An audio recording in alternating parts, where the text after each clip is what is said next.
possibilidade do Corinthians trocar do fornecedor de camisas da Nike para Adidas. Deixando de lado as possíveis implicações jurídicas que tem isso aí, ela traz aí, segundo a informação do presidente do Corinthians, um ganho de arrecadação para o Corinthians gigantesco. O Corinthians que está com a Nike há mais de 2 décadas, a Adidas entraria na jogada depois que saiu do São Paulo, queria um grande time aqui da capital paulista. E a grana é muito alta e eu queria trazer para vocês informações. Olha só o que os clubes arrecadam com a venda de camisas. O que mais arrecada é o Real Madrid, 196 milhões de euros. Ô Lucas, isso em real quer dizer? 1.258.025.000 reais em renda de camisas. O Bayern de Munique, 171 milhões de euros. 1.097.562.816 reais. O Barcelona, repete a cifra. O Barcelona também, 1.097.562.816 reais. É o terceiro que mais arrecada. Depois aparece o Tottenham, 2 clubes ingleses, com o Liverpool, com 146 milhões de euros. Que seriam 937.100.416 reais. A mesma cifra arrecada o gigantesco Manchester United. Novamente, 937.100.416. A arrecadação anual do maior clube aqui no Brasil, em patrocínio geral, é 1,5 bi, que é o Flamengo. E o Barcelona, só com camisa, arrecada esse mesmo valor. E a gente vai conversar agora com o Fábio Wolff, que é um especialista em marketing esportivo, sócio da Wolff Sports e Marketing, para a gente conversar um pouco sobre essa situação. O contrato da Adidas com o Corinthians, segundo informações do próprio Corinthians, vai beirar mais de 1 bi. É muito dinheiro, mas eu queria saber do Fábio Wolff. Essas cifras que a gente acabou de falar assustam. Mas mostra, Fábio, que o futebol brasileiro ainda engatinha no que diz respeito à arrecadação e a lucro com as propriedades que os clubes têm à sua disposição, hein, Fábio? Boa tarde, bem-vindo. Fala, Fernandinho, é um prazer falar com vocês. De fato, é verdade, a gente tem uma moeda que ela fica muito longe, né, do potencial que o euro tem, então aí já tem um disparate muito grande, né? E o futebol brasileiro, ele vem se desenvolvendo, mas ainda não de forma 100% profissional. Então, muitas vezes, é difícil comparar com o futebol, por exemplo, um futebol europeu, futebol inglês, quando se fatura em euros e quando se tem uma gestão super profissional. Mas eu acho que em relação a Adidas Corinthians, é uma notícia nova, né? O torcedor gosta de novidades, então é um fornecedor de material esportivo que está aí há mais de 2 décadas, um uniforme novo, ele tem tudo para vender bastante, mas não se pode esperar da receita de camisa como uma receita, vamos dizer, você tem que procurar outras fontes de receita, não pode ficar muito em cima dessa receita só. Ô, Fábio, é lógico que a conversão, o câmbio, cria um abismo muito grande, mas quando eu fiz esse tipo de comparação, acho que talvez eu não tenha sido mais específico e você abordou e deixou bem clara essa situação, mas eu digo como é vamos esquecer o valor monetário, mas a abordagem financeira. Como você pode tirar mais de um produto e a gente ainda é muito primário nisso. Vou dar um exemplo. Eu me lembro da época dos Galácticos, quando o Real Madrid estava montando aquele time. E quando contratou o Beckham, eu me lembro que a informação que veio, que em 2 horas de venda de camisas, e por coincidência, se eu não me engano, era Adidas ainda, praticamente pagou o investimento do Beckham.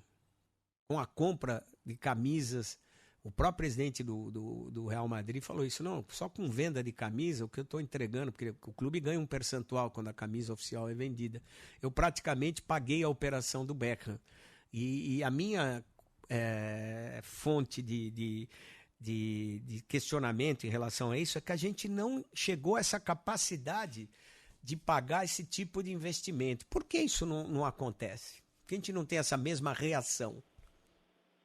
Geralmente, nesse tipo de contrato, o clube tem um percentual, 10%, 15%, enfim, aí cada contrato tem as suas características sobre o que for arrecadado, né, sobre receita. Nós temos um problema aqui que, na verdade, não é um problema brasileiro, é um problema mundial, que é a pirataria. Então, é um negócio difícil de combater e os clubes, eles têm que pensar sempre em produtos com uma qualidade inferior, mas com um valor menor, para poder ajudar nesse combate. Porque se você tem um produto que ele é muito bom, mas que ele fica muito longe do bolso do brasileiro, você está alimentando a pirataria, né? Você não é que você está alimentando a pirataria, você não está tendo a pirataria. Você não consegue concorrer. Exatamente, você não consegue concorrer. Então, é que o rapaz que antes do jogo vai na frente do estádio, monta um varal e está vendendo a camiseta a 30, 40 reais, sendo que uma camiseta oficial, essa é a pirata, né, obviamente. E uma camiseta oficial, ela é 300 para cima, aí você tem um disparate grande. Então, alguns poucos clubes fizeram isso, e eu acho que vale a reflexão, de você ter um produto com uma qualidade inferior, mas um produto oficial. E também trabalhar uma comunicação junto ao torcedor do tipo, não a pirataria, compra um produto oficial que você vai estar ajudando o teu clube. Eu me lembro que houve um processo parecido com isso quando o Flamengo utilizava material da Nike e eles romperam um contrato, foi até para a justiça, e eles assinaram com a Olímpicos, que é uma empresa brasileira, justamente tentando encontrar esse caminho de uma camisa que não tenha as características tecnológicas de uma camisa de jogo, mas que atenda à demanda do torcedor de estar com o escudo do seu time no peito, representando, e satisfaça essa necessidade econômica que você falou. Mas esse processo não aconteceu, acabou não vingando. Qual que é a dificuldade? Porque você tem um limite econômico por causa da realidade do país. Qual que é a alternativa que o clube teria, já que essa sua solução ela é clara, ela é prática, mas ela ainda não chega na realidade que nós temos financeiro-econômica? Acho que tem que ser uma conversa planejada junto com o fornecedor de material esportivo. Então, por exemplo, eu tive em fevereiro na Itália, a caminho do San Siro, eu passei por vários varais, né? Mas camisas oficiais. Então, de camisas oficiais, justamente. Então, todas com holograma, camiseta oficial, então, mas com um valor mais baixo. Então, você dá a alternativa para você adquirir um produto oficial. Então, o que acontece? Nós tivemos um problema muito grande, que era do torcedor ir para o estádio. Então, você sabe que a compra, muitas vezes, ela é feita na emoção. Então, o time ganhou, o torcedor está saindo com o filho do estádio, o filho quer a camiseta. Que camisa oficial que você encontra na saída do estádio? Nenhuma.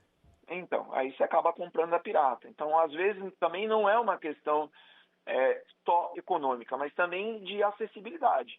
Então, você vai atender o pedido do teu filho, você tem alguma outra opção? Não. Aí você muitas vezes acaba comprando uma camiseta que não é oficial, o dinheiro não vai para o clube, e enfim. E a gente viu, porque a gente sabe, Fábio, desculpa ali, depois queria acrescentar alguma coisa? Não, eu acho que é isso, é uma conversa que tem que ter, é um planejamento que tem que ser feito entre o fornecedor de material esportivo e o clube para trazer esse produto para o mercado. Então, eu já vi esse produto, a réplica, né, que chama, no Brasil, mas foram poucas ocasiões. Eu não sei qual é o entrave de trazer uma camiseta com uma qualidade inferior e com um produto inferior para caber no bolso de muitos que acabam optando pela camiseta pirata. E ter a oferta, né, para você poder comprar. Uma Exato. coisa que me chama a atenção, essas grandes marcas, Adidas, Nike, Under Armour, New Balance, um grande componente do custo desse material é o trabalho de marketing, o investimento no marketing, no atleta, no clube. Em algum momento, algumas equipes tentaram elas mesmas produzirem o seu uniforme. Isso a gente vê que eles, mesmo assim, eles não conseguiram chegar num valor adequado. Eu acho que não cabe ao clube fazer esse tipo de situação, mas optaram por essa história. E às vezes não dá para entender, porque eu acho que o próprio clube não tem a noção dessas questões que você coloca, porque parece que eles produzem a camisa, querem vender ao mesmo preço do concorrente e não atende essa demanda que é você mesmo fazer o seu material e você mesmo criar condições para que a adequação econômica da maioria da população possa ter acesso. Exato. O clube brasileiro que faz... É o desespero de ter o dinheiro no bolso. Essa ideia, ela é válida, Fernandinho, mas o clube brasileiro, a maioria deles não consegue fazer direito o arroz com feijão, aí você vai pensar numa produção Mas eles sofisticada. fizeram, né? Mas tentaram fazer, né? Tentaram, mas é um negócio... trabalhar com o varejo é um negócio muito difícil. E não é só produzir, é distribuir, ter o ponto de venda, né?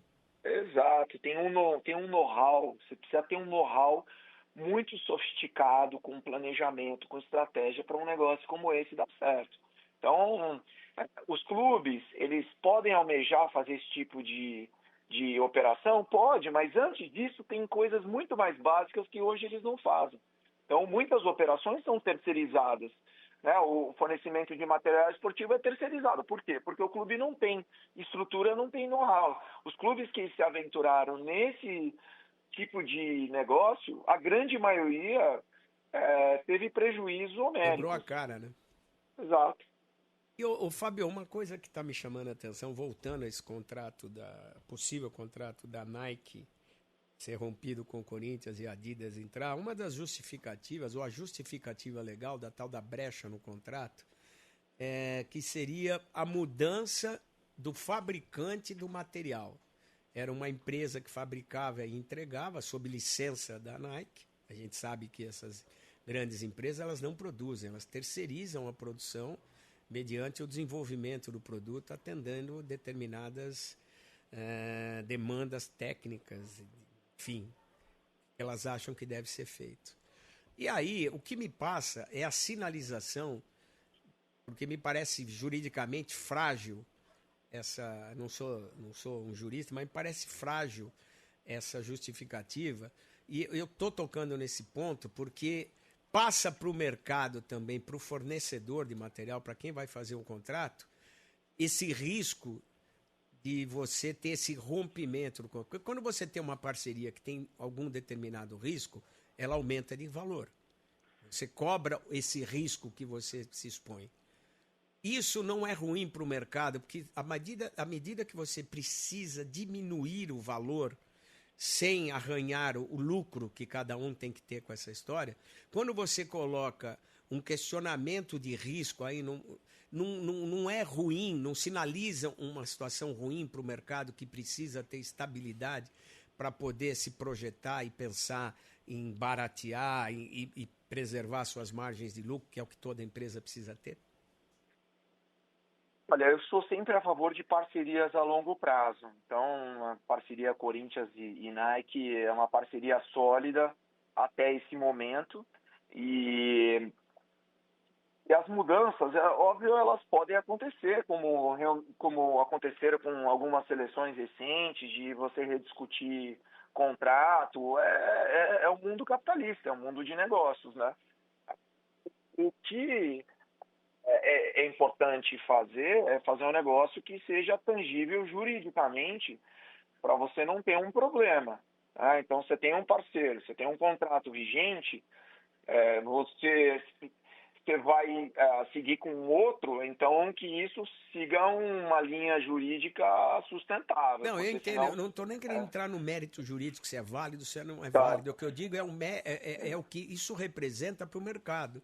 Porque eu sempre, a partir do momento que acontece uma jurisprudência nesse sentido, você cria uma instabilidade no mercado que fala, pô, eu vou estar aqui, eu entro aqui, invisto aqui, minha ideia é longo prazo, e daqui a pouco ela pode ser rompida por uma outra oferta. Tudo bem, existem salvaguardas no contrato, mas isso tudo aquece o mercado na hora do negociar. Vai tudo na direção de aumentar o custo para o torcedor, não diminuí-lo.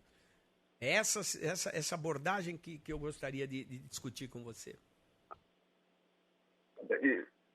O produto que o Corinthians vai mudar de fornecedor de material esportivo, na minha visão, o produto não pode chegar mais caro no mercado, senão ele já vai passar um recado ruim, né? Ele teria que vir na mesma base do produto anterior, ele não pode encarecer o torcedor. Tudo bem, é novidade, o Corinthians ficou aí, está com a Nike aí há mais de 2 décadas, muda um fornecedor, uma camiseta com a Adidas, é novidade, o torcedor vai comprar, o faturamento vai ser alto, ótimo, mas esse produto, na minha opinião, ele não pode chegar mais alto do que o produto atual, que já não é baixo, né? Então, essa conta não pode ficar com o torcedor, né? Então, assim, o Corinthians pode mudar de fornecedor? Pode, mas se vai mudar, que fique com o próximo por um bom tempo, né? Porque a imagem do clube de futebol, elas, você vê, com o tempo passando, existem desgastes aí por inúmeros motivos, como a gente tem acompanhado com alguns clubes, mas são imagens que elas são fortes, né? Então, no momento que você passa um recado para o mercado que você está com uma marca aí há 2 décadas, é porque você tem uma parceria sólida. Então, você vai mudar para uma outra gigante que seja uma parceria longa, né? Nós vimos recentemente alguns casos aqui mudando um pouco o mercado de clubes de futebol, firmando parceria com casas de aposta que não duravam 2 anos o contrato.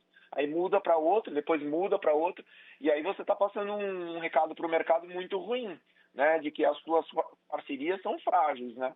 Inclusive, Fernandinho, eu falo por experiência própria, clubes de futebol que trocaram, por exemplo, de patrocínio recentemente, que mal fecha o patrocínio, já liga e fala, você tem uma proposta para mim?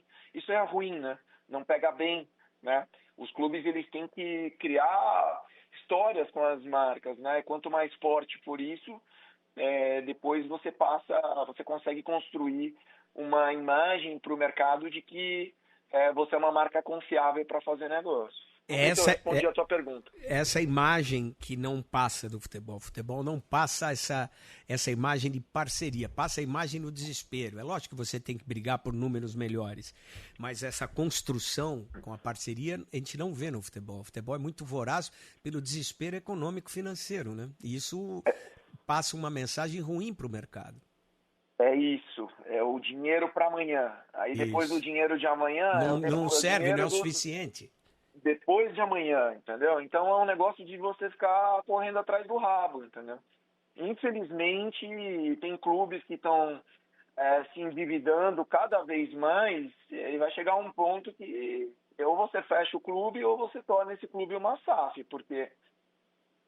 Enfim, e isso é muito ruim, né? É como se você pegasse um trem em movimento e tentasse arrumar o trem em movimento. É muito ruim isso.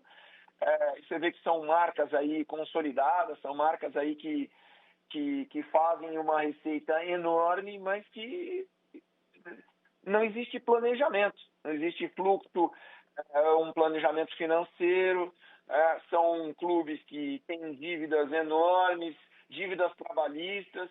Então, você faz a receita do dinheiro bom, mas essa receita do dinheiro bom, ela vem para pagar o dinheiro ruim, que é o dinheiro dos juros do banco, de coisas mal feitas, mal resolvidas que ficaram para trás com empresários, com funcionários, com ex-jogadores. E aí você tem uma bola de neve que ela só vai aumentando. Então, realmente é complicado. Eu vivo muito isso porque eu tenho patrocínio aí, a minha agência tem diversos patrocínios com clubes, e aí conversando com clubes é um negócio explícito, assim, o desespero atrás do dinheiro, mas não é um dinheiro que vai resolver a vida do clube, entendeu? Então, se você pagar incêndio. Pagar incêndio, exatamente. É uma parede que está tendo que está tendo infiltração, aí você vai lá e fecha lá, mas não tenta entender realmente o porquê que está dando infiltração. Aí você fecha um outro buraco, aí aparece um outro. E, infelizmente, a realidade do futebol brasileiro, na maioria dos casos, ela é essa, de ficar tapando o buraco e não pensar, de fato, qual que é o real problema, montar um planejamento e, se tiver que zerar o problema para começar da forma correta, que o faça, porque são clubes aí que têm marcas muito fortes, que trazem grandes receitas, mas que não podem ficar oscilando e muitas vezes aparecendo também em páginas policiais. Ô, Fabio, eu não sei se existe um estudo que se chega a um número que seria bom que atendesse essas três figuras as três figuras dessa equação. O lucro do fornecedor do material, atender a demanda do clube e o lucro que o clube vai oferir também com o material, porque além de vender, ter participação na venda das camisas, é o tal do enxoval, que é todo o material que o clube precisa. E a possibilidade de gasto do torcedor. É lógico que todo mundo vai falar quanto mais barato, melhor. Mas teria já um número mágico para essa equação ser atendida de uma maneira que possa combater efetivamente a pirataria? Quanto custaria uma camisa que poderia ser, atende essas três demandas aqui? Teria que se fazer um estudo. Não existe isso, então? Não, eu não tenho esse número, né? Mas uma coisa... Uma percepção você teria? Não, eu não teria esse número, mas eu não acho que seja difícil você... são vários estados, né? Então você faz um estudo econômico, estado a estado, vai na porta do estádio, levanta qual que é o valor de uma camiseta de um pirata, qual que é uma camiseta de um oficial, né? E aí você chega no número, mas aí teria que fazer um estudo mesmo.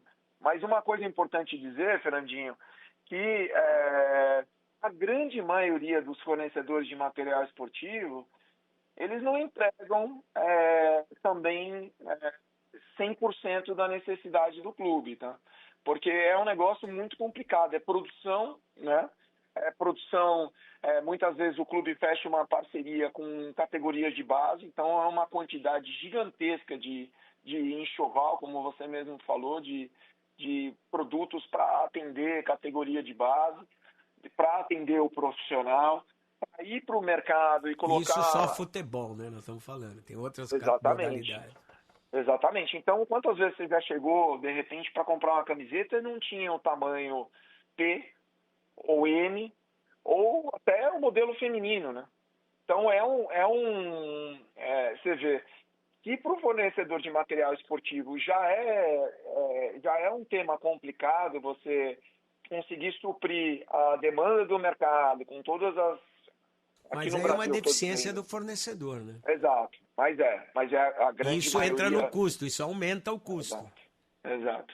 Mas é a realidade do mercado, Fernandinho. A maioria da relação dos clubes de futebol com os fornecedores de material esportivo não é uma relação light.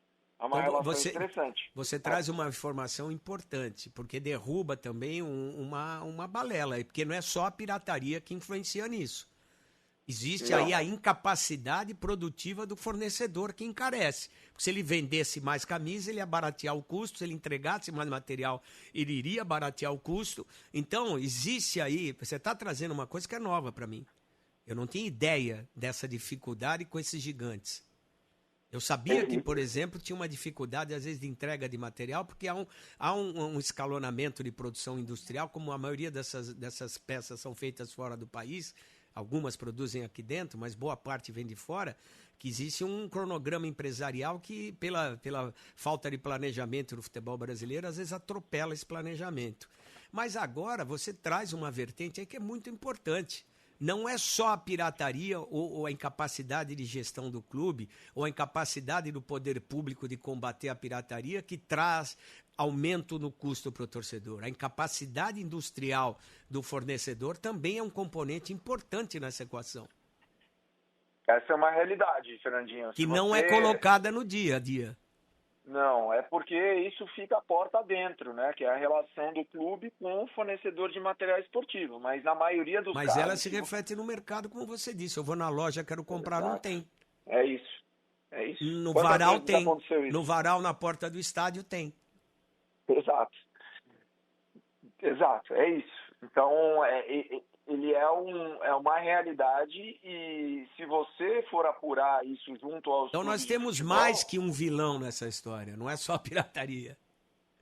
sim, se você for apurar isso junto aos clubes de futebol, pode ser que eles não queiram falar sobre o assunto, mas a relação, na maioria dos casos, não é uma relação light, é uma Eu sei relação disso, eu não vou estressante. vou falar os milagres, mas não vou falar o santo. Eu sei que tem equipe grande que trabalha com fornecedor grande, que os caras detestam o material, não só pela qualidade, que acham que é inferior, mas pela dificuldade disso que você está falando, ele receber o necessário, o mínimo. Eu vou te contar uma vez uma passagem, se eu não me engano, foi o Vitória da Bahia, tinha um fornecedor de material esportivo alguns anos atrás, e como não chegou o material como deveria, não tinha a meia do Vitória propriamente pronta, o fornecedor acabou mandando a de outro time, se eu não me engano, era do Atlético Mineiro. O goleiro do Vitória jogou com a meia do jogador do Atlético, entendeu? Então você vê coisas que são bizarras. Isso faz bastante tempo, tá? Eu nem lembro qual fornecedor de material esportivo, mas já aconteceu isso, do material chegar às vésperas do jogo, não chegar, o time ter que jogar com material de fornecedor anterior, entendeu? E tem mais um componente aí, Fernandinho, que são os patrocinadores, né? Porque o que acontece? Hoje a camiseta vale X, mas se você troca de patrocinador, a tua camiseta antiga, ela já não vale mais X, ela vale X menos, né? Ela já não é mais uma camiseta atual, né? Então, esse é outro estresse que acontece nas relações, porque muitas vezes o clube troca o patrocinador, aí o patrocinador, obviamente, faz a exigência para estar na camiseta de venda, né? Só que o fornecedor, ele produziu um lote que está no mercado, então esse lote já não vale mais X. Mas aí o clube, é o problema do que nós voltamos no início da conversa. Para ter o dinheiro, fazem qualquer coisa. Aceitam. Então teria que ser claro, olha, você vai estar estampada nas camisas de competição. Para eu poder ter um preço competitivo para combater a pirataria e você também vender mais, as camisas do torcedor, elas vão ser isentas de patrocínio. Ah, mas aí sai uma camisa nova, eu deixo de vender. É um pensamento pequeno, porque quando você aumenta a base de venda, você aumenta o seu lucro. O governo aumenta com a arrecadação. Então, é aquela coisa, é o desespero, é a fome, a necessidade de ter o dinheiro, eu aceito qualquer coisa. Porque você está colocando uma situação bem clara aí para ser colocada. Olha, você vai patrocinar a camisa de competição. A camisa para o torcedor, ela vai estar restrita ao símbolo e o número da camisa, se você quiser pôr teu nome lá. E resolvido. É um passo que é fácil de ser, na minha visão, de leigo, que possa ser contornado. Os clubes, o que eles fizeram? Geralmente é o patrocinador principal que, quando vai para a camiseta de venda, está, né? Mas o que eles fizeram? Eles deixaram as estampas nas lojas de material esportivo e aí o torcedor ele pode personalizar a camiseta da forma como ele bem achar. Se ele não quiser colocar patrocínio, ok. Se ele quiser comprar com patrocínio, ele paga pela estampa, né? Mas o que acontece? Como essa questão do dinheiro muitas vezes ela é urgente, às vezes as tomadas de decisões são feitas sem necessariamente você analisar o contrato vigente como deveria. Você está olhando o saldo bancário, que você precisa cobrir. Exato. E aí é que os problemas grandes acontecem, porque se você toma uma decisão sem estratégia, sem consultar o jurídico, você pode tomar uma decisão para o teu clube que na tua cabeça, vai entrar muito mais dinheiro agora, mas pode sair muito dinheiro depois, porque você quebrou um contrato, né? Vale mencionar um caso aí recente que foi decidido na justiça, que foi o Palmeiras, que na época tinha um contrato com a Samsung, quebrou o contrato para, se eu não me engano, seguir com a Pirelli, e a conta chegou há pouco tempo, uma conta gigantesca. Então, isso aconteceu a várias gestões passadas, né? Não tem nada a ver com a gestão atual, mas essas decisões que são feitas muitas vezes atropeladas, elas deixam uma conta e depois ela fica muito maior. Então, você vê, não valeu a pena, né? Por isso que, assim, quer mudar de fornecedor de material esportivo, quer sair da Nike para Adidas, que seja uma decisão juridicamente bem planejada, porque senão você pode ter um problema de colocar mais dinheiro a curto prazo, mas tem uma conta a longo prazo para pagar. Eu te dou um exemplo mais recente. A VaideBet saiu, antes da VaideBet era PixBet no Corinthians, se eu não me engano. Para trocar a PixBet pela VaideBet, a VaideBet assumiu uma dívida de uma multa de 30 milhões que tinha que pagar. Não pagaram essa multa até agora, porque foi rompido o contrato com a VaideBet, inclusive virou caso de polícia. Para quem sobrou o dinheiro, você paga para o clube, e já está em 50 milhões. E só vai crescer. Fazia parte da multa contratual com o patrocinador anterior à VaideBet. Então a gente vê aí situações, porque é tudo aquela coisa. O órgão que mais dói no ser humano é o bolso. E como o clube de futebol, à exceção das SAFs, parece que é um corpo sem órgão, o cara assina qualquer coisa, faz qualquer coisa para resolver o problema da gestão dele. Não me importa o que vem depois. E acho que a gente não pode negar, Fábio, nós estamos conversando com o Fábio Wolff, que é especialista em marketing esportivo. Um dos cases de sucesso desportivo e principalmente administrativo é o Fortaleza.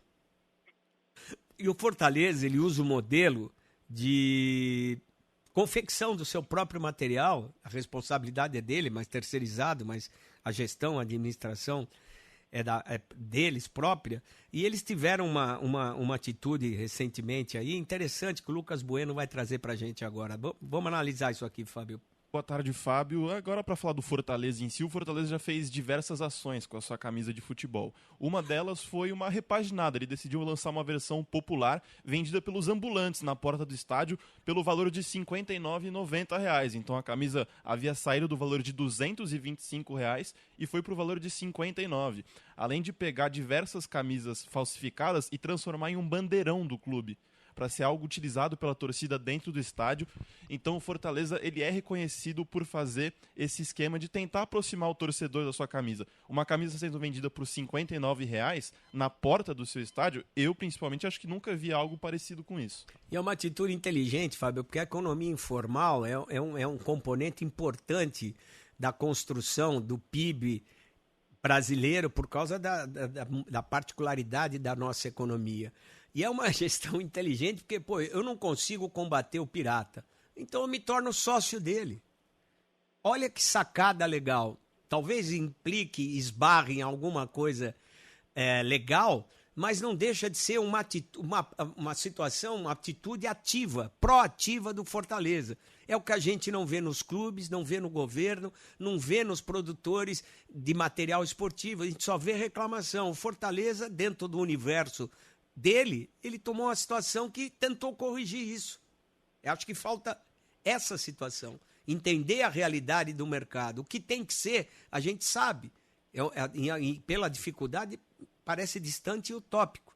Mas existem soluções que se pode colocar em prática como essa. Como é que você vê isso? Perfeito. Eles viram um problema, em vez de empurrar o problema para debaixo da mesa... E não pedir a responsabilidade, que alguém resolva? Exato. Então eles falaram, vamos ser proativo, que foi o que você muito bem mencionou, né? Falta muita proatividade aqui no nosso país, infelizmente. Então o que eles foram fazer? Eles não precisaram criar nada. Eles foram na Europa, eles usaram benchmark do futebol europeu, italiano e outras praças que eu mesmo mencionei, né? E trouxeram para a realidade, porque também não adianta você colocar o valor que ele está colocando. A camiseta lá, a réplica custa 25 euros, né? Você não vai colocar 25 euros convertendo aqui. Então ele trouxe um valor que é acessível para o torcedor do Fortaleza, é uma camiseta oficial, ele se aproxima do torcedor, o torcedor entende, começa a criar o hábito de comprar um produto oficial. Quem era o o rival dele, o concorrente dele hoje vira parceiro e isso alimenta a cadeia inteira. Então, e todo mundo perfeito. é um ganha-ganha. Exato. Mas o fato dele ser o dono da produção, né? Ele terceiriza, mas ele é dono da operação, isso facilita. Ele não tem que ficar pedindo amém para ninguém. Ele vai e faz. Né? O que em muitos casos é mais complicado, porque você tem por trás uma marca internacional, com as suas regras, com as suas burocracias, e pode ser que o clube queira fazer algo parecido, mas não tenha a mesma agilidade ou efetividade que o Fortaleza tem por ser o dono da operação como um todo. E é interessante, isso mostra que é viável, porque nós estamos falando do Fortaleza, é um time gigante do Nordeste brasileiro e do futebol brasileiro que ressurgiu com um modelo de gestão extremamente adequado, profissionalizado. Então é possível encontrar soluções. O que eu acho que é muito conveniente ficar só reclamando e não apresentar nada de positivo. É lógico que numa escala de clube do tamanho do Corinthians, do Flamengo, um São Paulo, um Palmeiras, um Atlético, talvez essa operação se torne mais difícil, mas ela é possível. E o que me chama a atenção, Fábio, que é muito importante também, você como um especialista em marketing esportivo, como o mercado está reagindo a essa eleição da CBF? Porque, acima de tudo, o que o mercado quer? Estabilidade. O mercado quer saber o que vai acontecer, previsibilidade. E a gente está vendo uma eleição aí que já tem a sua previsão definida, com um novo presidente, que vai ser amanhã, vai acontecer a eleição, e é nada mais do que um ato formal pelas regras do jogo, mas não deixa, e a gente vê 20 clubes grandes entre Série A e Série B, que não vão participar da eleição, que trazem aí uma discordância do status de direção que a gente tem no futebol.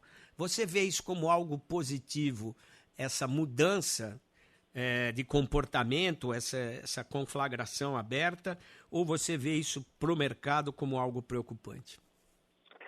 Eu acho que os clubes eles têm preocupações e eles têm sugestões de melhorias para o futebol e eles querem sentar na mesa com o novo presidente da CBF para discutir no sentido da profissionalização, da evolução do futebol brasileiro.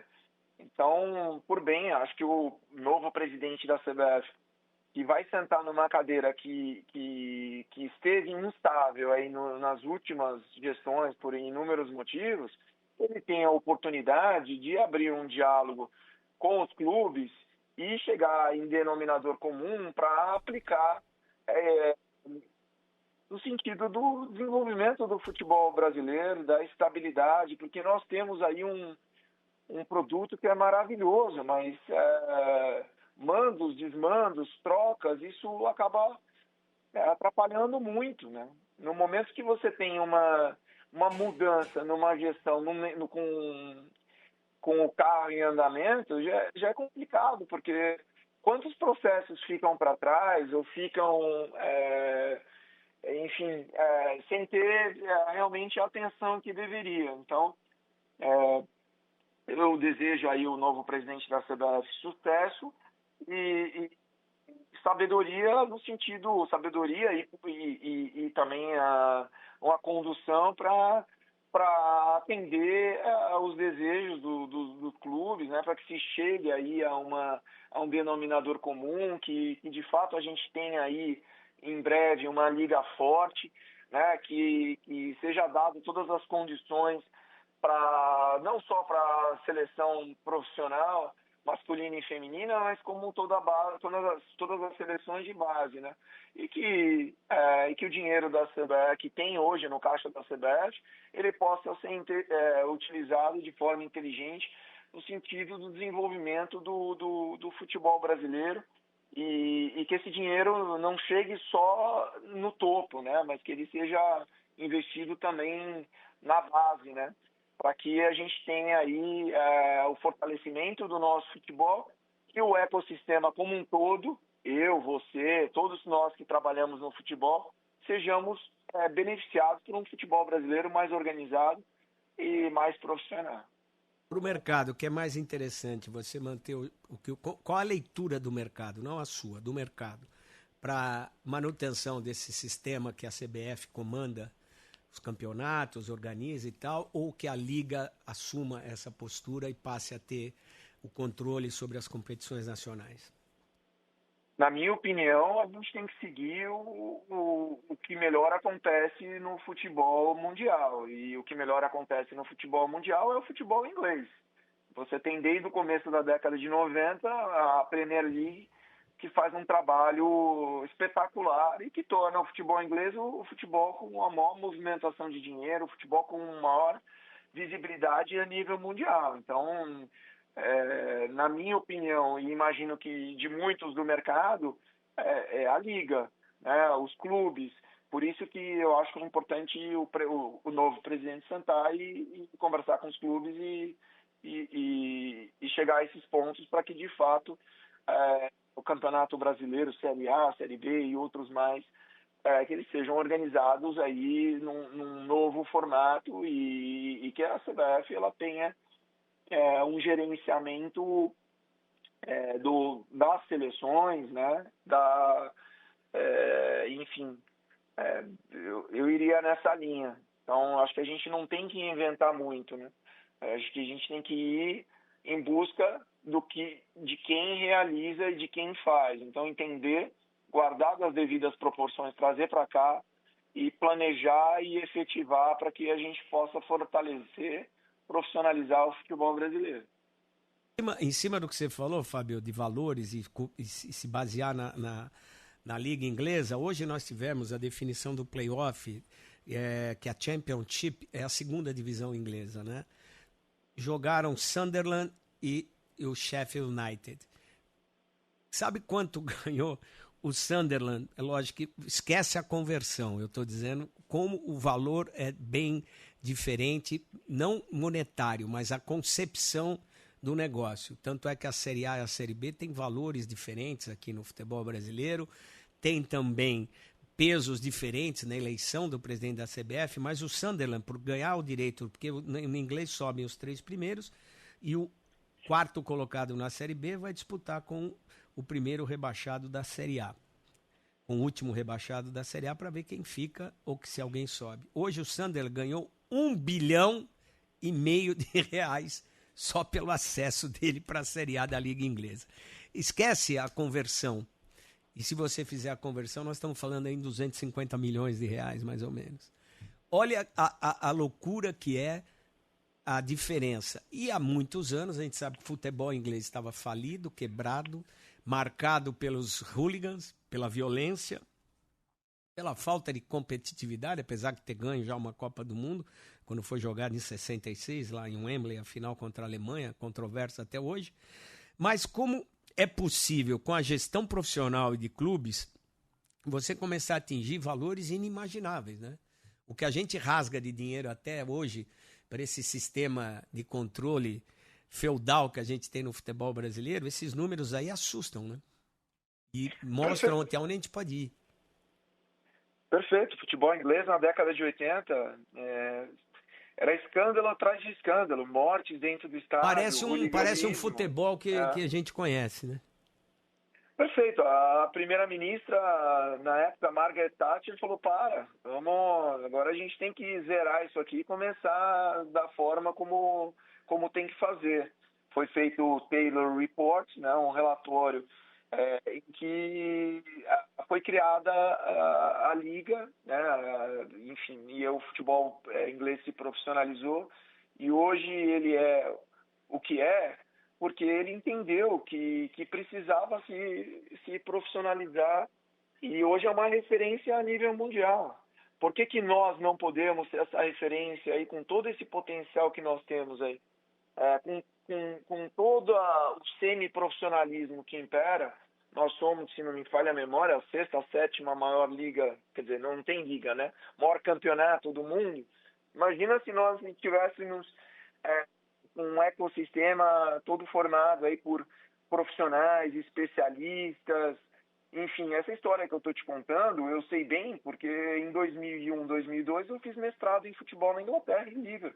Então eu fui aprender o futebol inglês, né? E quando eu voltei para o Brasil em 2003, eu não consegui empregar a maioria das coisas, Fernandinho. Eu tive uma dificuldade enorme de conseguir me encaixar no mercado. Imagina só, eu estava entre os 8 brasileiros que tinham feito um MBA, que era considerado um dos melhores cursos no exterior. No mercado ideal, as empresas, os clubes iam me buscar lá, né? Cheguei aqui, o que eu tomei de portada na cara, porque, óbvio, né, você vai arrumar a bagunça, vai tornar os processos mais profissionais, isso não interessa para muitos, né? Só que a gente tem que mudar isso agora. Tem um potencial econômico absurdo. O futebol brasileiro tem um potencial absurdo. A gente tem visto aí clubes de futebol que faturavam 400, 500 milhões de reais, agora estão faturando mais de R$1 bilhão. Não era para ser um, E era para ser pouco três, ainda. entendeu? É pouco ainda. Exato. Não era para ser um, era para ser três, entendeu? Licenciamento é um negócio muito mal explorado. Patrocínios, eles subiram muito, mas subiram porque as casas de aposta entraram com caminhões de dinheiro que nunca antes havia sido visto, né? Mas por que antes não conseguiam contratos a nível de casa de aposta por essa instabilidade que a gente estava falando? Então, os clubes, eles têm que ser... as empresas, elas querem patrocinar os clubes, mas elas ficam com medo, Fernandinho. Com medo de assinar um contrato e ter o contrato rompido no meio, com medo de estar envolvido em alguma coisa que não seja atributo positivo, e aí a gente tem acompanhado que isso é constante, acontece. O temor de estar envolvido em ilegalidade, a imagem, a empresa preserva. O clube parece que não preserva a sua imagem. Exato. E é um negócio que não depende única e exclusivamente dos clubes, das federações, confederações. Também é o poder público, né? Porque no momento que você tem, de repente, uma briga de torcida no Recife, que é horroroso, a empresa ela fica com receio de investir em um negócio que de repente, no canal da Band à noite, né? Você não está falando da alegria, você está falando da tristeza, está falando de uma briga, enfim. Então a gente tem que foi muito o que aconteceu na Inglaterra, né? Porque o futebol inglês, ele era deprimente na época, muito em função desse hooliganismo, essas brigas, mas criaram regras que, por exemplo, a pessoa que invadia o campo ou cometia alguma agressão, ela era condenada, ou ela era presa, ou ela tinha que se apresentar na delegacia na hora do jogo do seu time do coração. Então, e lá se cumpre, né? Então, é um negócio que envolve muitas mãos, né? Muitas mãos no sentido positivo, né? Muitas mãos para se planejar. Muita gente para se planejar e fazer da forma correta. Mas o mais difícil a gente tem, que é o potencial. Você vê, por exemplo, uma China investindo milhões aí para tornar o futebol forte. A gente já tem isso por natureza, é organizar. Mas, não é nada muito complicado, não, viu, Fernandinho? Um ou outro clube que começa a fazer uma gestão melhor, você vê que o resultado vem, né? O trabalho que o Flamengo fez através do Bandeira de Melo. Entrevistamos ele aqui a semana passada, ele deu muitos detalhes sobre isso. Paulo Nobre, o trabalho que o Paulo Nobre fez com o Palmeiras, essas histórias óbvio que a gente teve gestões aí que deram continuidade, isso é muito importante, mas você vê que é possível, né? Veja uma coisa, você citou o exemplo da Inglaterra, eu acho que é uma sinalização positiva que os clubes poderiam passar. A Inglaterra foi um projeto governamental aliado aos clubes. Aqui, a gente não tem essa situação governamental na prática, a gente tem só no discurso, né? A gente vê, depois que o ladrão entra, os caras querem fechar a porta. Não poderia partir dos clubes, passaria para o mercado uma sinalização grande, porque o clube, ele controla o quê? A possibilidade de se organizar em uma liga e fazer a coisa andar, porque você não mexe, por exemplo, no calendário, o calendário da FIFA, o calendário da Conmebol, a gente pode mexer no nosso. A gente pode mexer na questão da segurança se o clube tivesse o comando da liga, do regulamento, poderia fazer. Olha, a lei, o governo não consegue proibir ou controlar essa violência, então eu posso contribuir para isso fazendo assim. Ó, o torcedor que é uma situação hipotética, que tiver identificado com o clube e cometeu qualquer ato de violência, de homofobia, de racismo, o clube perde ponto. Seria uma possibilidade da sinalização para o mercado, olha, a gente quer consertar. Mas a gente não vê, a gente sempre fica esperando alguém resolver para a gente. E minha velha avó, Dona Antônia, dizia sempre o seguinte, na vida a gente aprende por 3 situações. Pelo amor, pela dor ou pela inteligência. Os clubes, vamos tirar o amor daqui, porque o amor é a paixão do torcedor. O clube é um negócio, por mais que a gente não queira entendê-lo como tal. Pela inteligência, já ficou claro ao longo dos anos que a gente não aprende. E nós chegamos no ponto que a dor vai nos levar a avançar. Como é que você vê isso? Acho que a gente chegou ao futebol brasileiro, em muitos casos aí, chegou num ponto em que não há muita saída. Então, é preciso mudar o formato de gestão, né? E também não é porque você muda o formato de gestão que necessariamente vai dar certo. Então, a SAF não é uma solução, ela pode ser uma solução. Se você tiver bons gestores, se tiver planejamento, se tiver a inércia estratégia. mata. A inércia está travancando. É. A inércia impede. O problema é que o formato, o modelo que nós temos, Fernandinho, é um modelo ultrapassado, né? É um modelo muitas vezes, de gestão de governo, de gestão de prefeitura. Então, você pode fazer um trabalho maravilhoso e começar a colocar o clube no trilho, mas se a oposição ganhar, ela não vai, muitas vezes, continuar fazendo o que você está fazendo. Sim, porque é uma corrente diferente. Tá? Exato. Se você continuar fazendo o que o teu opositor fazia, você está dando crédito para ele. Então, as decisões, elas não são no sentido do que é melhor para o clube, né? Do que segue a linha do que eu tenho que fazer no meu posicionamento. Então, às vezes um clube dá 10 passos para frente e depois dá 30 para trás. Então, agora, na minha opinião, a gente tem que ir numa direção profissional. Qual que é essa direção? É o modelo da SAF, né? Mas, como eu disse, não é porque é SAF que vai dar certo. Mas essa leitura que você faz, nós estamos avançando, né? Eu acho que hoje o grande problema é a velocidade. Mas nós estamos avançando pela dor ou pela inteligência? Pela dor. Isso é terrível. Pela dor.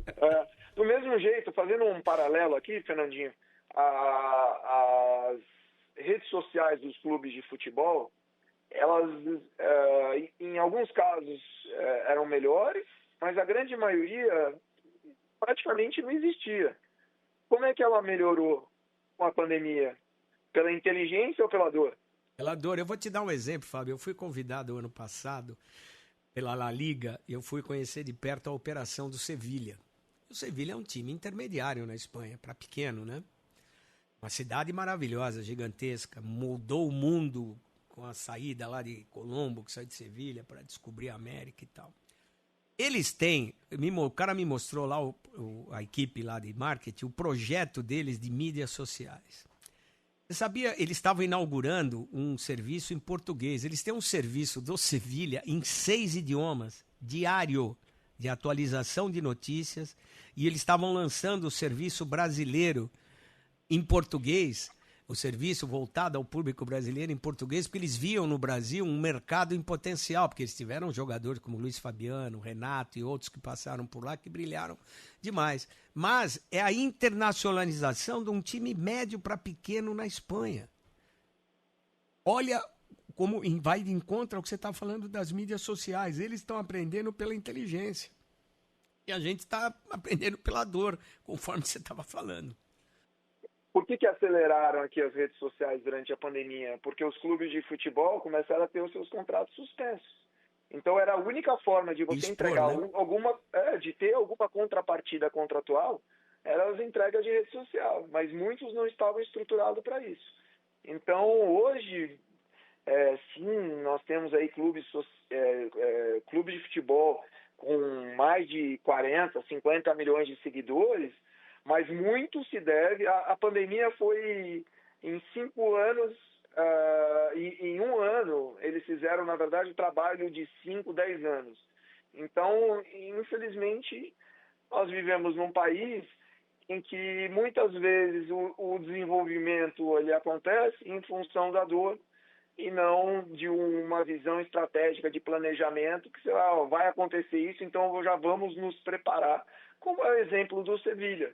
Né? Como é que eu me posiciono como um clube pequeno ou médio, de uma forma estratégica que eu vou conseguir globalizar a minha marca e fazer uma receita maior? Como falando com vários públicos. Como é que eu falo com vários públicos? Eu tenho que ter a página para 5, 6 idiomas. Eu desconheço um time no Brasil, apesar de vários terem internacionalizado suas marcas com as camisas, eu desconheço, pode ser desconhecimento da minha parte, algum clube gigante que tenha o número de torcedores maiores que a população de muitos países, que tem um serviço em língua não portuguesa voltado para o exterior. O que eu vejo, o que eu sinto falta aqui no Brasil é um planejamento de médio e longo prazo para, de fato, internacionalizar a marca. Então, o que acontece aqui? Aqui acontece tática, não é estratégia. Então, por exemplo, eu vou jogar um torneio de verão em janeiro, né? Como aconteceram várias vezes na Flórida. O Mundial agora, os 4 que estão lá não fazem nada para internacionalizar. Mas mesmo que fizessem no Mundial... Sim, isso é tática, não é estratégia. Tática não é estratégia, exatamente. Você está fazendo algo pontual. E não é através de algo pontual que você vai internacionalizar a sua marca. Verdade, o que acontece? Esse é um termo bonito, né? Você fala, vou internacionalizar minha marca. Mas os clubes de futebol, eles não conseguem fazer o beabá aqui. Eu não estou generalizando, mas... muitos não conseguem fazer o beabá e vai pensar em internacionalizar a marca. Primeiro tem que olhar aqui para o umbigo e fazer direito o que tem que fazer aqui no país.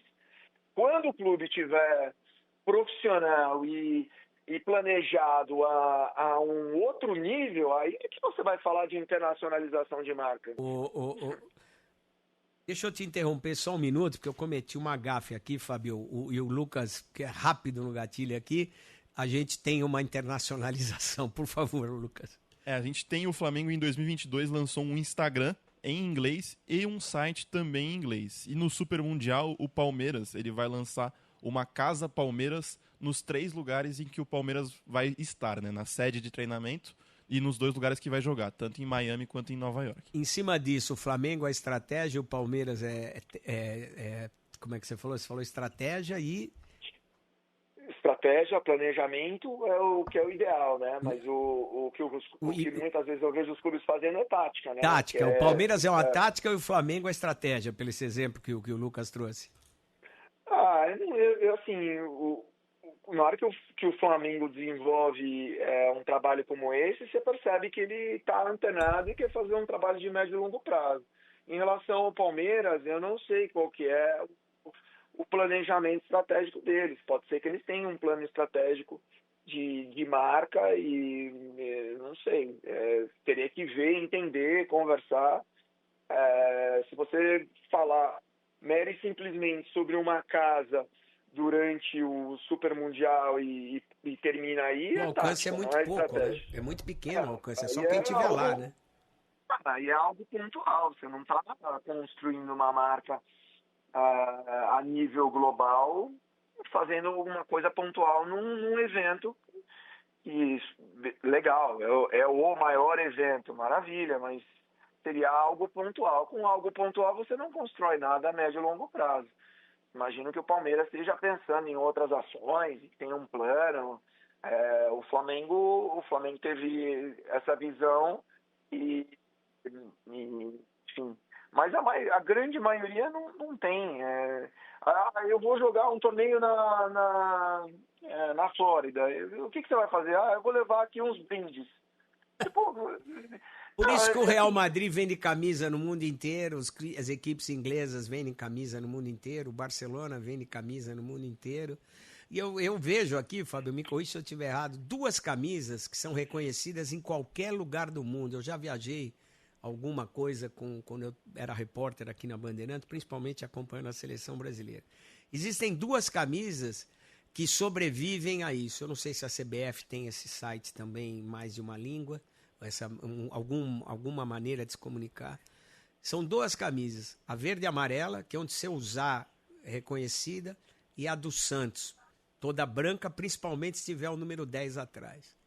Qualquer um sabe, um senhor de 80 anos para um garoto de 10 anos.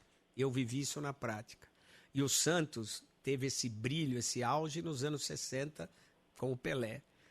E aí essa marca ela é abandonada. E acredito que a camisa da seleção brasileira também não é explorada da maneira que poderia ser. Qual que é a tua leitura disso? Olha, você tem que ter um bom parceiro, um bom fornecedor de material esportivo que venha sentar contigo e apresentar um plano, porque ele tem interesse junto com a entidade, não estou falando no caso da seleção brasileira, de vender essa camiseta no país todo. Então você, por exemplo, chega na loja da Nike... A CBF, Fábio, desculpa, é só português também a comunicação dela. A CBF é uma logomarca reconhecida a nível mundial, né? Então, é legal se você tiver... É importante você ter uma comunicação em inglês, em espanhol, em chinês, enfim... você tem vários mercados interessantes, você deveria mandar. Enfim, é importante você ter esse acesso internacional. E muito se faz através do parceiro de fornecedor de material esportivo. Então, por exemplo, teve uma época que eu tive a oportunidade de viajar para fora algumas vezes. Eu tinha época que eu entrava na loja da Nike e eu não via camiseta de times brasileiros. Sim, é uma realidade. Eu via de time argentino, mas não via de time brasileiro, né? Então, se você tem um fornecedor de material esportivo que tem ponto de venda a nível mundial, no meu contrato com a Nike, se eu fosse a CBF ou se eu fosse algum clube que quisesse entrar nessa exigência, um dos pontos primordiais do contrato e é natural que Mas também... fica difícil você exigir quando você vai lá pedir um prato de comida. Você não vai oferecer uma oportunidade de negócio, você está oferecendo o seu desespero para resolver o teu ontem. No caso da CBF, assim, eu não tenho maiores detalhes, mas me parece que foi um grande contrato, né, que foi feito, enfim. Mas a camisa da seleção brasileira em qualquer loja da Nike tem. Sim. Qualquer lugar do mundo. Eu estou dizendo os clubes. Não tem. Os clubes são os clubes brasileiros. Até hoje você vai em algumas lojas internacionais e você até encontra em uma ou outra situação. Mas, enfim, eu vou ter a oportunidade agora de ir no Super Mundial de Clubes e vou ficar uma semana em Nova York. Vou entrar nas lojas, vou ver se tem alguma camiseta de time brasileiro. Se não tiver, não vou me surpreender. Mas, obviamente, tendo o Super Mundial de Clubes nos Estados Unidos e, em especial, falando de Nova York... que vai uma ter comunidade brasileira gigantesca. Exato. São as 2 semifinais, dia 8 e 9, e a final no dia 13. Se eu entrar numa loja da Nike e eu não ver uma camiseta de time brasileiro... É um negócio... Agora no Mundial vai ter. Se bem que, Palmeiras é Puma, né? Fluminense é Umbro, se eu não me engano. Checa aí pra mim, Lucas. O Flamengo é Adidas e o Botafogo é Reebok. Eu só tô na dúvida do Fluminense. Não tem nenhum Nike, mas tem que aproveitar o embalo de ter brasileiro ali, botar Corinthians, botar Internacional. É Umbro, o Fluminense, é isso. Que Umbro é Nike. Umbro é Nike, é um braço da Nike. Então vai ter que ter, né? É uma super oportunidade. Vai ter gente do mundo inteiro nos Estados Unidos e especialmente em Nova York, que vai ser sede aí das 2 semifinais e da final. Então, é um espaço importante. Você vê, o Palmeiras falou que vai fazer casa onde ele vai jogar, legal. Se o clube avançar, obviamente ele tem que pensar... Mas, Fábio... Não, termina, me ocorreu um negócio agora, perdoa te interromper, só para ilustrar o que você está colocando. Por favor, termine. Não, o clube ele vai fazer uma casa na onde vai jogar, mas, por exemplo, certamente tem clubes que estão mirando já Nova York, que vai ser onde vão acontecer as semifinais e finais para fazer a ativação, porque é a oportunidade de você encontrar gente do mundo inteiro, né? Então, enfim. Sabe o quando... futebol... Fala, Fábio, por favor. O futebol ele proporciona muitas possibilidades, né, Fernandinho? O que falta muitas vezes é a proatividade, o planejamento e o investimento, né? Porque para você, muitas vezes, ativar, você tem que investir, né? Fábio, esse negócio de casa, eu estava na Copa de 94, e onde estava a seleção brasileira, lá em Oswald-Ferrières, na França, tinha a Casa Brahma. Nós estamos falando de 30 anos atrás, cara, e os caras estão repetindo a mesma estratégia. O mundo mudou, cara. E a gente não muda. Não estou dizendo se é válido ou não, mas é uma coisa de 30 anos atrás. É muito louco isso, cara. Hoje a casa teria que ser digital. É onde está o negócio, onde está o dinheiro, onde é a comunicação. Eu estou com uma visão errada disso? Não sei. Você, como especialista, me fale. Não, o digital, uma casa, vamos dizer, virtual, Palmeiras para o Mundial, é interessante. Lá você vai encontrar todas as informações do Mundial, produtos licenciados. Se você pensar em número de potencial, de acesso, de potencial de receita, ela faz muito mais sentido que uma casa física, né? A casa física, ela vem para acolher, para ser a base aí dos torcedores, enfim. Então, isso tinha que caminhar paralelamente. E não está, né? Não está. O ideal é que você tivesse uma comunicação... As duas, né? A física e a digital. E você, inclusive, poderia fazer ativações junto aos torcedores. Remotas, lógico. Que fizesse com que o torcedor que fizesse ativação no digital, ele fosse, enfim, ter o resultado lá na casa, né? Eu me lembro, Fábio, que nos dias de folga do Brasil, alguns atletas tinham um acordo com a Brahma, que era a Casa Brahma, os caras iam lá, jogavam ping-pong com jornalistas, com alguns torcedores que estavam lá, iam lá, tomavam o seu Guaraná e tal. Eu acho que é o que vai acontecer no momento de folga, leva um torcedor lá para uma promoção, leva um jogador lá para conviver com o torcedor, para dar uma entrevista lá, que é o que normalmente acontece. É válido, é interessante, mas é arcaico, né? Eu acho que funciona, Fernandinho. Assim, você pega aí a Casa Brasil aí nas últimas Olimpíadas. Isso tem muito. Acaba sendo um ponto... Mas é para atender mais a imprensa, porque você não pode entrar na Vila Olímpica para entrevistar, né?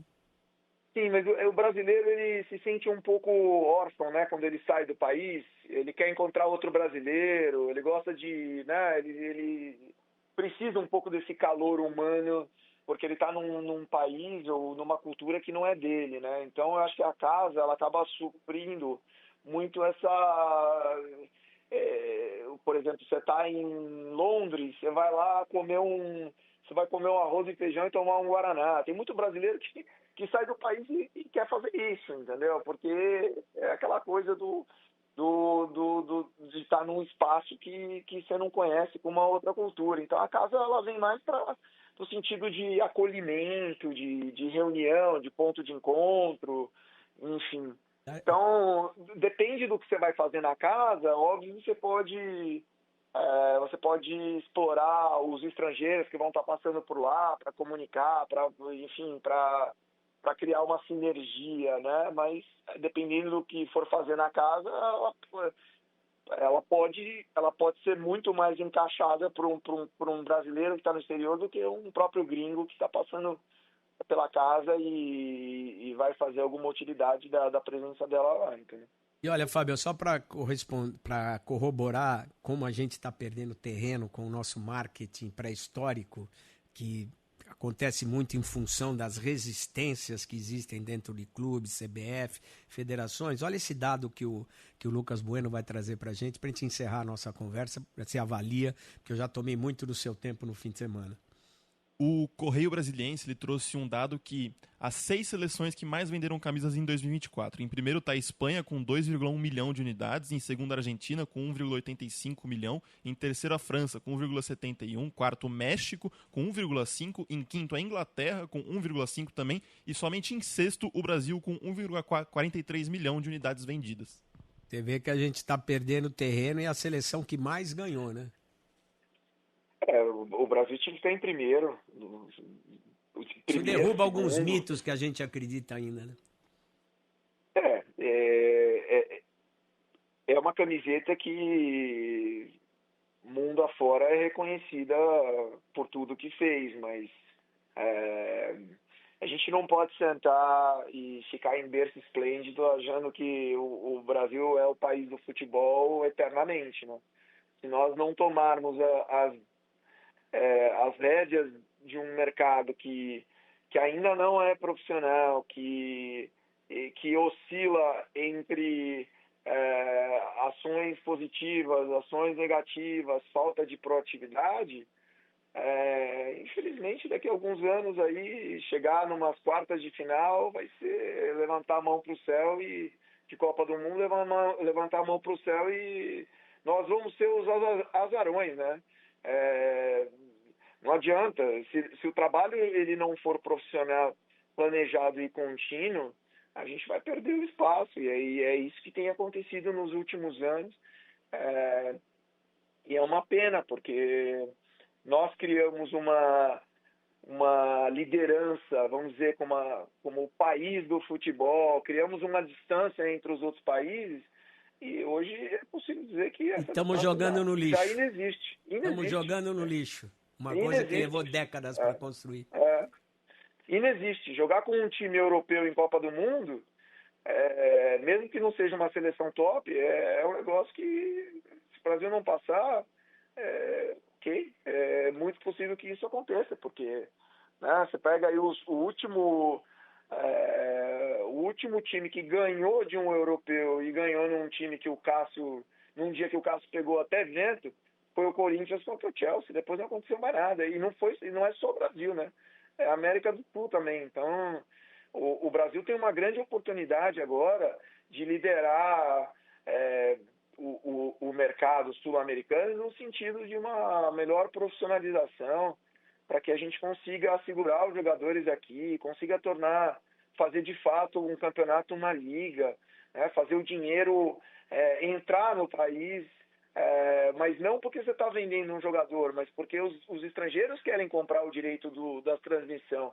O estrangeiro quer vir no país assistir o jogo, quer passar um final de semana, quer respirar o Palmeiras, o Corinthians, o São Paulo, o Flamengo, enfim. Nós somos exportadores, né? E é lá fora que desfilam os nossos grandes craques, né? Pois é, e a organização vai ser o método e o marketing vai ser a ferramenta que traz o capital para a gente poder ter tudo isso. Queria agradecer demais aí ao nosso querido Fábio Wolff, especialista em marketing esportivo, para trazer um pouco do seu conhecimento e a gente esclarecer um pouquinho mais esse momento econômico-financeiro que tem resquícios diretamente, implicações diretamente no cotidiano desportivo do nosso futebol. Muito obrigado, viu, Fábio? Um bom fim de semana. Imagine, obrigado pelo convite, Fernandinho, é um prazer participar do